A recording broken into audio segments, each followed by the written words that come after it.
Papa, pourquoi l'oncle Matt dormait dans le lit de maman hier soir? Ces mots m'ont frappé plus fort que n'importe quel coup de poing.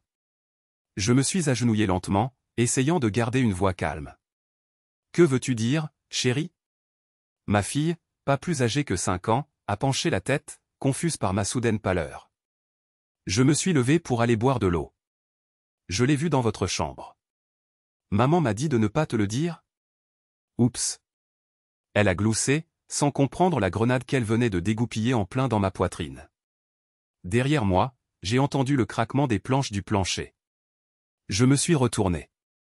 Elle se tenait là, en haut des escaliers où une robe de chambre serrée autour d'elle, le visage vidé de toutes couleurs, les yeux grands ouverts et paniqués. Pendant un instant, personne n'a bougé. Et puis les mensonges ont commencé. Ellie, ma chérie, l'oncle Matt n'était pas dans ma chambre. Tu as dû rêver, dit Kate, sa voix tremblant légèrement alors qu'elle descendait les escaliers. Elle évitait mon regard. Matt. Mon associé depuis 7 ans. Le témoin à notre mariage. Le parrain de notre fille. Le visage d'Ellie s'est plissé de confusion. Mais j'ai vu. Chérie, pourquoi tu n'irais pas regarder des dessins animés pendant que maman et papa parlent, ai-je interrompu, réussissant d'une façon ou d'une autre à garder une voix égale malgré le tremblement de terre qui faisait rage à l'intérieur de moi. Mes mains tremblaient alors que j'attrapais la télécommande, allumant son émission préférée. Une fois qu'Ellie fut installée sur le canapé, les écouteurs sur la tête, je me suis tourné vers Kate. La cuisine me semblait être le champ de bataille le plus approprié pour ce qui allait se dérouler. Ne fais pas ça, a murmuré Kate dès que nous étions hors de portée de voix. Daniel, je peux expliquer. Je me suis appuyé contre le comptoir, ayant soudainement besoin de son soutien pour rester debout. Tu peux? Parce que j'ai du mal à imaginer une explication pour justifier le fait que notre fille de 5 ans ait vu Matt dans notre chambre hier soir. Les yeux de Kate se sont égarés partout sauf vers moi. Elle portait la robe de chambre en soie que je lui avais offerte pour notre anniversaire le mois dernier. La portait-elle aussi pour lui? Ce n'est pas ce que tu crois, a-t-elle dit, la réplique la plus prévisible de l'histoire des conjoints infidèles prit la main dans le sac. Alors qu'est-ce que c'est, Kate? Parce que ce que je crois, c'est que pendant que j'étais à Chicago pour conclure l'affaire Peterson ou une affaire que Matt a opportunément abandonnée à la dernière minute où il était ici, dans mon lit, avec ma femme. Elle a tressailli devant la froideur de ma voix. Je ne lui avais jamais parlé de cette façon auparavant. En 12 ans de mariage, traversant des difficultés financières, la naissance difficile de notre fille, la mort de ma mère, nous avions toujours été une équipe. Du moins, c'est ce que je croyais. Matt est venu discuter de la proposition Johnson, a-t-elle commencé. J'ai ri, un son creux qui m'a surpris moi-même. Le soir? Pendant que j'étais absent? Il s'est fait tard. Il a bu quelques verres. Il n'était pas prudent pour lui de conduire, alors je l'ai laissé rester dans la chambre d'amis. La chambre d'amis qui est mystérieusement située dans notre chambre? Celle où Ellie l'a vue? Le visage de Kate s'est effondré. Elle est confuse. Elle l'a vu dans le couloir, probablement. J'ai sorti mon téléphone et l'ai posé sur le comptoir entre nous. Laisse-moi appeler Matt. Voyons ce qu'il a à dire. La panique qui a traversé le visage de Kate m'a dit tout ce que j'avais besoin de savoir. Non, a-t-elle murmuré. Pourquoi pas? Si rien ne s'est passé, si tout ça n'est qu'un malentendu, pourquoi n'appellerais-je pas mon meilleur ami et associé pour clarifier les choses? Elle n'a rien dit, des larmes coulant de ses yeux. J'ai composé le numéro. Le téléphone a sonné 5 fois avant de tomber sur la messagerie vocale. Salut Matt, c'est Daniel. Je voulais juste prendre de tes nouvelles au sujet de hier soir. Ellie a mentionné t'avoir vu ici. Rappelle-moi. J'ai mis fin à l'appel et j'ai regardé Kate. Depuis combien de temps? Le silence s'est étiré entre nous, devenant son propre personnage dans cette tragédie. 6 mois, a-t-elle finalement dit, sa voix à peine audible. 6 mois. Une demi-année de mensonges. De trahison. De me prendre pour un imbécile. Pourquoi? C'était la seule question qui comptait, bien que je ne sois pas sûr qu'une réponse suffirait. Kate s'est affalée sur une chaise à notre table de cuisine, la même table où nous avions partagé des milliers de repas, fait des plans pour l'avenir, aidé Ellie avec ses livres de coloriage. Je ne sais pas, a-t-elle murmuré. C'est juste, arrivé. Les choses comme ça ne s'arrivent pas, Kate. Tu as fait des choix. À chaque étape. Elle a levé les yeux vers moi alors, des larmes coulant sur son visage. J'étais seul. Tu étais tellement souvent absent avec le travail. Matt était là, il a écouté, Non. J'ai levé la main pour l'arrêter. N'ose même pas blâmer mes heures de travail quand tout ce que j'ai fait, c'est pour cette famille. Pour toi et Ellie. Mon téléphone a vibré. Matt. J'ai répondu et je l'ai mis sur haut-parleur. Daniel, salut. Je viens de recevoir ton message. Quoi de neuf? Le ton désinvolte, comme si rien ne s'était passé, a fait bouillir mon sang. Cet homme, qui s'était tenu à mes côtés lorsque j'ai prononcé mes vœux, qui avait tenu ma fille nouveau-née, qui m'avait consolé aux funérailles de ma mère, prétendait maintenant qu'il n'avait pas détruit ma vie. Ellie t'a vu dans notre chambre hier soir, ai-je dit d'un ton neutre. Silence. Matt? Tu es là. Daniel, je... Garde-le. Kate m'a déjà tout dit. 6 mois, hein. Vous avez dû bien rigoler dans mon dos tout ce temps. Ce n'est pas comme ça que ça s'est passé, dit Matt, la voix crispée. Écoute, il faut qu'on parle, mais pas comme ça. Non, on n'a pas besoin de parler du tout. Notre association est finie. Tu expliqueras pourquoi aux clients. Et fous le camp de ma famille. Ta famille, intervint Kate, retrouvant sa voix. Tu n'es presque jamais là, Daniel. C'était quand la dernière fois que tu as assisté à un gala de danse d'Ellie? Ou que tu t'es souvenu de notre anniversaire sans que je te le rappelle? Je la fixai, incrédule. Alors c'est de ma faute? Je suis le méchant ici parce que je travaille dur pour vous faire vivre? Ce n'est pas une question d'argent, cria Kate, avant de baisser immédiatement la voix, jetant un coup d'œil vers le salon où Ellie regardait la télé. C'est une question de présence. De connexion. Matt était là quand toi, tu n'étais pas là. J'arrive, dit Matt au téléphone. Non, tu ne viens pas, rétorquai-je sèchement. Daniel, s'il te plaît. On doit parler de ça rationnellement. La voix de Matt avait ce ton apaisant qu'il utilisait pendant les négociations difficiles. Je me demandais s'il utilisait le même ton avec Kate quand ils étaient ensemble. L'entreprise, continua-t-il. Nous avons des clients qui comptent sur nous. Des projets en cours. On ne peut pas juste. Tu vas voir, je raccrochai. Kate secouait la tête. Tu ne peux pas tout jeter comme ça. Je n'ai rien jeté. C'est toi qui l'as fait. Je me dirigeai vers le salon pour voir si Ellie allait bien, ayant besoin d'un moment pour respirer, pour réfléchir. Ma fille était absorbée par son dessin animé, innocente et inconsciente du fait que son monde allait changer à jamais. Je la regardais rire à quelque chose à l'écran, son petit visage s'illuminant de joie. Combien avait-elle vu? Combien avait-elle compris? La pensée qu'elle ait été témoin de la trahison de sa mère me remplit d'une rage que je n'avais jamais éprouvée auparavant. Quand je retournai dans la cuisine, Kate tapait furieusement sur son téléphone. « Tu envoies un SMS à ton amant ?» demandai-je. Elle leva les yeux rouges mais défiants. Je lui dis de ne pas venir. « C'est entre nous, Daniel. On doit régler ça. » Régler quoi? Si je dois te pardonner d'avoir couché avec mon meilleur ami dans notre lit pendant que notre fille était au bout du couloir? Si je dois continuer à être associé à un homme qui m'a trahi de la pire des manières? Si l'on peut sauver notre mariage, dit-elle doucement. Pour le bien d'Ellie, à défaut d'autre chose. Je ris amèrement. Tu aurais dû penser à Ellie avant d'inviter Matt dans notre lit. Ce n'était pas seulement une question de sexe, dit Kate, la voix brisée. Je suis tombée amoureuse de lui. Ces mots me coupèrent le souffle. D'une certaine manière, c'était pire que si ça n'avait été qu'une affaire de corps. L'amour impliquait une connexion, une intimité, des projets, des rêves. Tout ce que nous partagions autrefois. Sors, dis-je, surpris par le calme de ma voix. Quoi? Je veux que tu quittes cette maison. Maintenant. Fais une valise et pars. Tu ne peux pas être sérieux. C'est ma maison aussi. Ellie a besoin de moi. Ellie a besoin d'une mère qui respecte son père. Qui respecte cette famille. Kate se leva, la colère remplaçant les larmes. Tu n'as pas à te poser en donneur de leçons, Daniel. Notre mariage était brisé bien avant Matt. Et pourtant, un seul d'entre nous a choisi de tromper.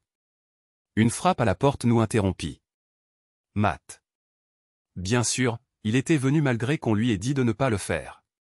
Papa? Il y a quelqu'un à la porte, appela Ellie depuis le salon. Je dépassai Kate, ignorant sa tentative de me saisir le bras. Ne t'approche pas de la porte, l'avertis-je. Mais Ellie avait déjà couru pour ouvrir, excitée par l'idée d'un visiteur. Au moment où je l'atteignis, elle regardait Matt, qui se tenait maladroitement sur notre porche.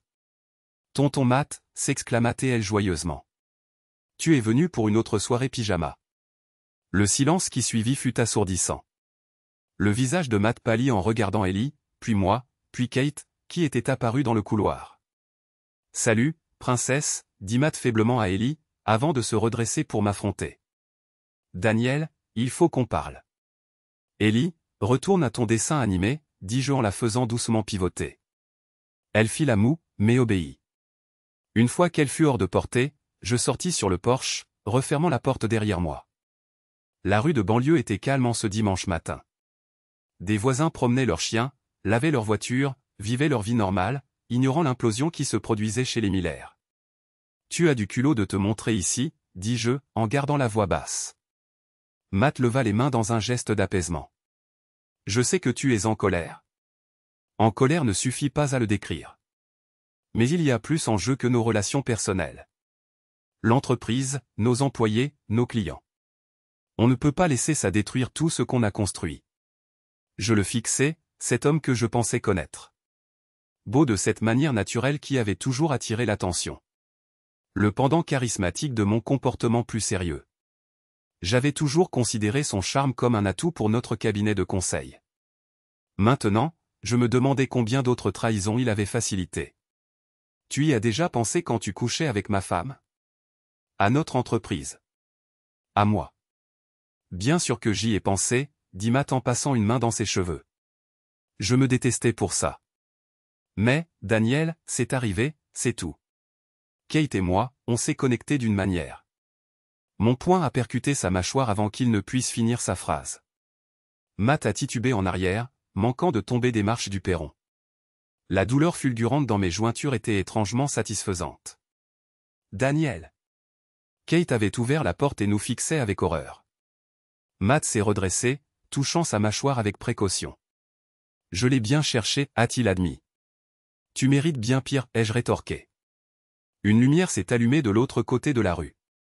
Madame Henderson, notre voisine âgée, regardait la scène depuis sa fenêtre. Est-ce qu'on peut parler à l'intérieur, s'il vous plaît, a supplié Kate. Pour le bien d'Ellie. N'ose pas utiliser notre fille comme bouclier, ai-je grogné, mais j'ai quand même reculé vers la porte. La dernière chose dont Ellie avait besoin était de voir son père se battre sur le perron. À l'intérieur, Ellie regardait toujours son émission, bien qu'elle ait jeté un coup d'œil curieux aux trois adultes qui se tenaient maintenant maladroitement dans l'entrée. Ellie, chérie, pourquoi tu n'irais pas jouer dans ta chambre un petit moment, a suggéré Kate. Maman et papa ont besoin de parler avec oncle Matt de choses d'adultes. Ellie a soupiré de manière théâtrale mais a monté l'escalier en traînant sa licorne en peluche préférée derrière elle. Une fois que nous avons entendu la porte de sa chambre se fermer, la façade de normalité est tombée immédiatement. Que les choses soient claires, ai-je dit, en regardant Kate et Matt. Notre partenariat est terminé. Tant professionnel que personnel. J'appellerai un avocat demain pour entamer la procédure de divorce. Quant à l'entreprise, il faudra la dissoudre ou tu pourras me racheter.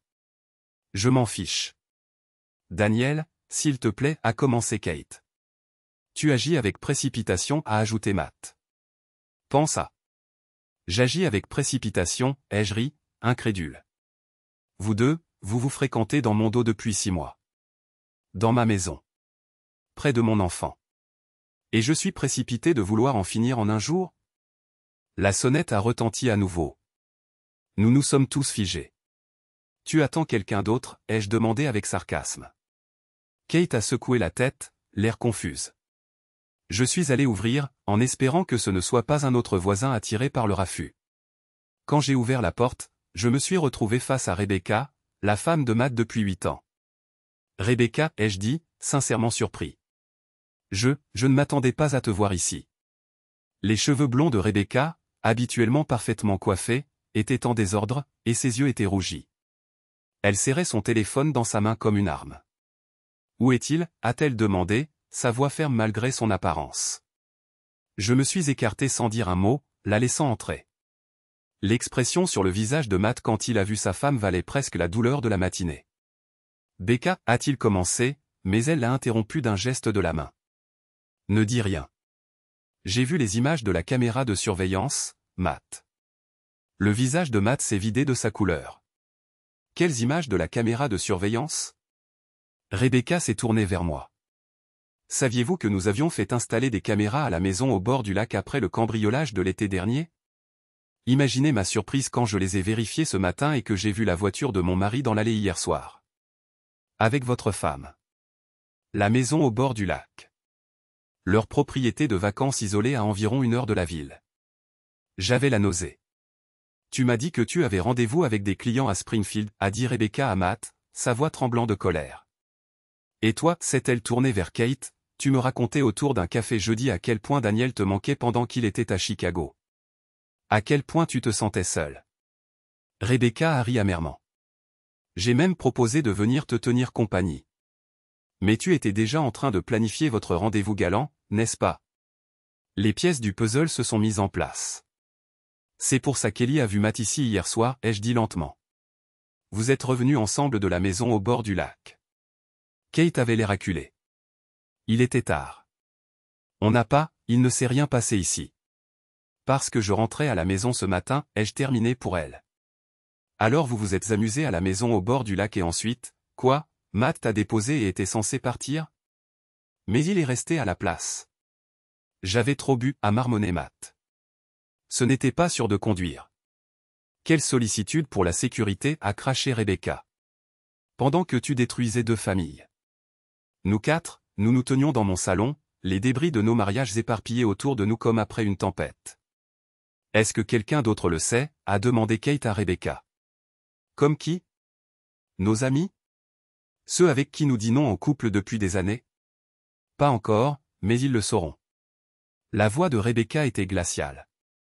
J'ai envoyé les images de la caméra de surveillance à mon avocat ce matin. Matt a encore pâli. Becca, s'il te plaît. On peut arranger ça. Certainement pas, a répondu Rebecca, puis s'est tournée vers moi. Daniel, je suis désolé que tu aies dû la prendre comme ça. Je suis venu dès que j'ai vu les images. J'ai hoché la tête, reconnaissant au moins sa franchise. Qu'est-ce qui se passe maintenant, ai-je demandé, bien que je ne sache pas à qui je m'adressais. Rebecca a redressé ses épaules. Maintenant, je vais ramener mon mari à la maison et lui expliquer en détail comment sa liaison vient de lui coûter la moitié de tout ce que nous possédons.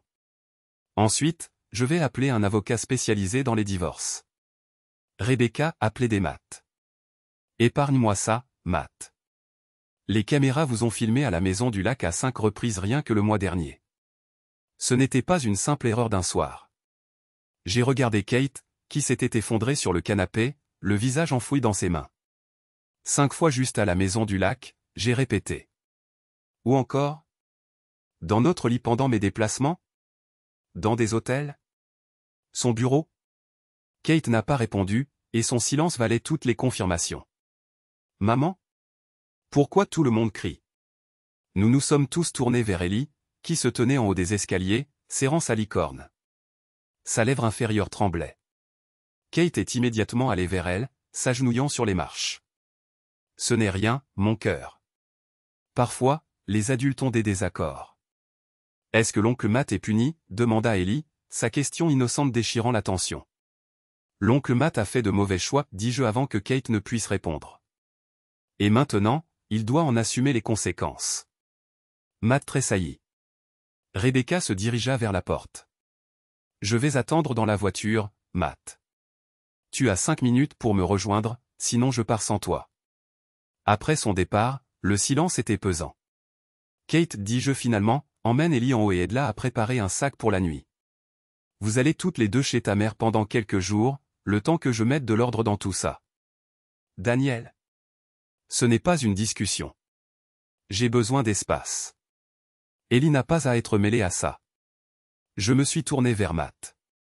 Et toi, tu dois partir. Maintenant. Matt hésita, regardant Kate et moi.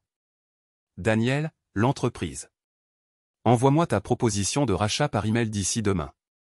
Sinon, je lance une procédure de dissolution. Matt acquiesça lentement, vaincu. Il lança un dernier regard à Kate avant de se diriger vers la porte. « Je suis désolé, dit-il doucement. Si ça peut te consoler. » « Ça ne console rien, répondis-je. Après son départ, Kate emmena Ellie en haut pour faire ses bagages. Je suis resté seul dans le salon, entouré de photos de famille qui me semblaient désormais des vestiges d'une autre vie. Kate et moi en voyage de noces en Italie. Nous trois à Disney World l'année dernière. Une partie de pêche avec Matt et Rebecca à leur maison du lac. La maison du lac où ma femme et mon meilleur ami avaient entretenu leur liaison. Mon téléphone vibra, annonçant un SMS de Rebecca, « Il faudrait qu'on en parle. » « Un café demain ?» J'ai répondu, « Oui. » « Dis-moi quand t'es où. » En haut, j'entendais la douce voix de Kate expliquant à Ellie qu'elles allaient rendre visite à grand-maman pendant quelques jours. Je me demandais quels étaient les mensonges qu'elle racontait à notre fille. Quels mensonges elle continuerait à lui raconter en grandissant. 20 minutes plus tard, elles sont descendues avec une petite valise. Ellie a couru vers moi pour me faire un câlin. « Est-ce que tu vas venir chez grand-maman aussi, papa ?» demanda-t-elle, ses bras serrés autour de mon cou. « Pas cette fois, mon trésor. Papa doit rester ici et s'occuper de certaines choses. Mais je te verrai très bientôt, je te le promets. » « Est-ce que c'est à cause de l'oncle Matt qui a dormi dans le lit de maman ?» demanda-t-elle innocemment. Par-dessus l'épaule d'Ellie, j'ai vu Kate grimacer. « Non, mon cœur, mentis-je. C'est juste des histoires de grands. Rien dont tu n'aies à t'inquiéter. » Je les ai aidés à charger la voiture, limitant au minimum mon interaction avec Kate. Alors qu'elle démarrait le moteur, elle a baissé la vitre. « Daniel, s'il te plaît. Quand je reviendrai, est-ce qu'on pourra parler ? » Vraiment parler ? Je l'ai regardée, cette femme que j'aimais depuis plus de 10 ans, la mère de mon enfant, maintenant une étrangère. « Je t'appellerai, dis-je, sans m'engager. » Alors que je l'ai regardée s'éloigner, j'ai ressenti un étrange mélange d'émotions, colère, trahison, tristesse, mais aussi, de manière inattendue, un soulagement. Les mensonges étaient maintenant au grand jour. Quoi qu'il arrive ensuite, au moins ce serait basé sur la vérité. Mon téléphone sonna. C'était le plus gros client de notre entreprise, se demandant probablement pourquoi la préparation de leur réunion du lundi matin n'était pas arrivée. Je l'ai laissé sur la messagerie vocale. Certaines choses étaient plus importantes que le travail. À l'intérieur, je me suis servi un verre et me suis assis à la table de la cuisine. Il n'était que 11 heures du matin un dimanche, mais les règles conventionnelles ne semblaient plus s'appliquer. J'ai ouvert mon ordinateur portable et j'ai commencé à taper un email à mon avocat. La maison était silencieuse autour de moi, plus vide qu'elle ne l'avait jamais été auparavant. J'ai pensé à la vie que Kate et moi avions construite ensemble, et à la rapidité avec laquelle elle s'était effondrée. J'ai pensé à Matt, qui avait été à mes côtés à chaque étape importante de ma vie d'adulte, pour finalement me trahir de la manière la plus fondamentale. J'ai pensé à Ellie, innocente et confuse, prise au piège des erreurs des adultes. Et j'ai pensé à l'avenir incertain, imprévu, terrifiant dans sa vacuité. Mais aussi, peut-être, une opportunité de reconstruire quelque chose d'honnête. Quelque chose de vrai. J'ai pris une gorgée de mon verre et j'ai continué à taper. Le café était bondé pour un lundi matin. Rebecca était assise en face de moi, aussi épuisée que je me sentais. Aucun de nous n'avait beaucoup dormi. « Comment va Ellie ?» demanda-t-elle. « Chez sa grand-mère. » Kate m'a envoyé un texto disant qu'elle est confuse mais que ça va. J'ai remué mon café distraitement. « Tes enfants ? » Chez ma sœur.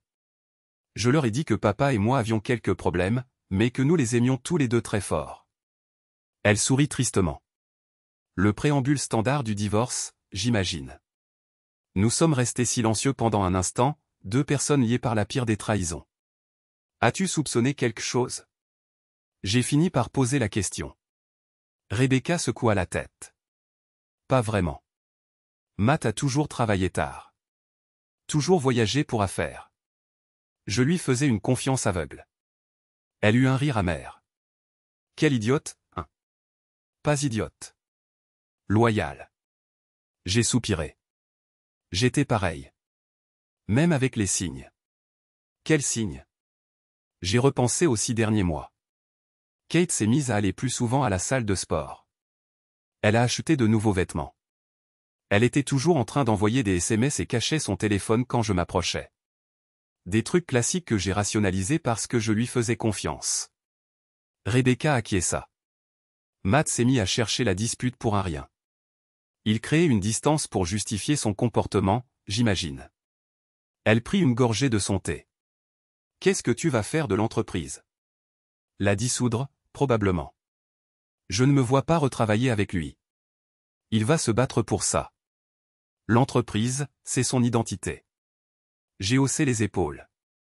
Qu'il se batte. J'ai suffisamment de preuves de malversation financière pour lui rendre la vie très difficile s'il veut jouer les durs. Rebecca haussa un sourcil. Malversation financière ? Des fonds de l'entreprise utilisés pour leur rencontre. Le séjour au bord du lac n'était pas le premier débité sur la carte de la société. Salaud, marmonna Rebecca. Puis, plus doucement, et Kate ? Tu vas essayer d'arranger les choses ? J'ai plongé mon regard dans mon café. Je ne sais pas. Pour le bien d'Ellie, j'ai envie de dire oui, mais, comment se remettre de quelque chose comme ça ? On ne s'en remet pas, dit Rebecca d'un ton ferme. En tout cas, moi non. Matt peut avoir sa liberté, mais ça va lui coûter cher. Nous avons parlé pendant une heure encore, échangeant des détails, comparant nos expériences, formant une alliance improbable née d'une souffrance commune. Au moment de partir, Rebecca m'a surpris en me prenant dans ses bras. On va s'en sortir, Daniel, dit-elle. Pas aujourd'hui, mais un jour. On mérite mieux que ce qu'ils nous ont fait. J'ai hoché la tête, voulant la croire. Fais-moi signe si tu as besoin de quoi que ce soit. Pareil pour toi. Et Daniel ? Elle me regarda avec intensité. Quoi que tu décides au sujet de Kate, assure-toi que ce soit ce qu'il y a de mieux pour toi et Ellie. Pas ce qu'il y a de plus facile. Je l'ai regardé s'éloigner, la tête haute malgré tout. J'admirais sa force. Mon téléphone vibra. Un texto de Kate, on peut se parler ce soir ? Maman peut garder Ellie. J'ai fixé le message pendant un long moment avant de répondre, 20h. Pas de maths dans le tableau. Sa réponse fut immédiate, pas de maths. Juste nous. Merci. J'ai rangé mon téléphone et me suis mis en route vers mon bureau. J'avais des réunions à annuler, des clients à rassurer, une entreprise à démanteler potentiellement. Mais d'abord, je devais comprendre ce que je voulais retirer des ruines de mon mariage. Quel genre de père je voulais être pour Ellie. Quel genre d'exemple je voulais donner. Si le pardon était possible, ou même souhaitable. Si l'amour, une fois brisé par la trahison, pouvait jamais être entier à nouveau. Je n'avais pas encore les réponses. Mais en traversant la ville ce matin-là, j'ai réalisé que pour la première fois depuis longtemps, je prenais des décisions basées sur la vérité plutôt que sur des mensonges confortables. Ce n'était pas grand-chose, mais c'était un début.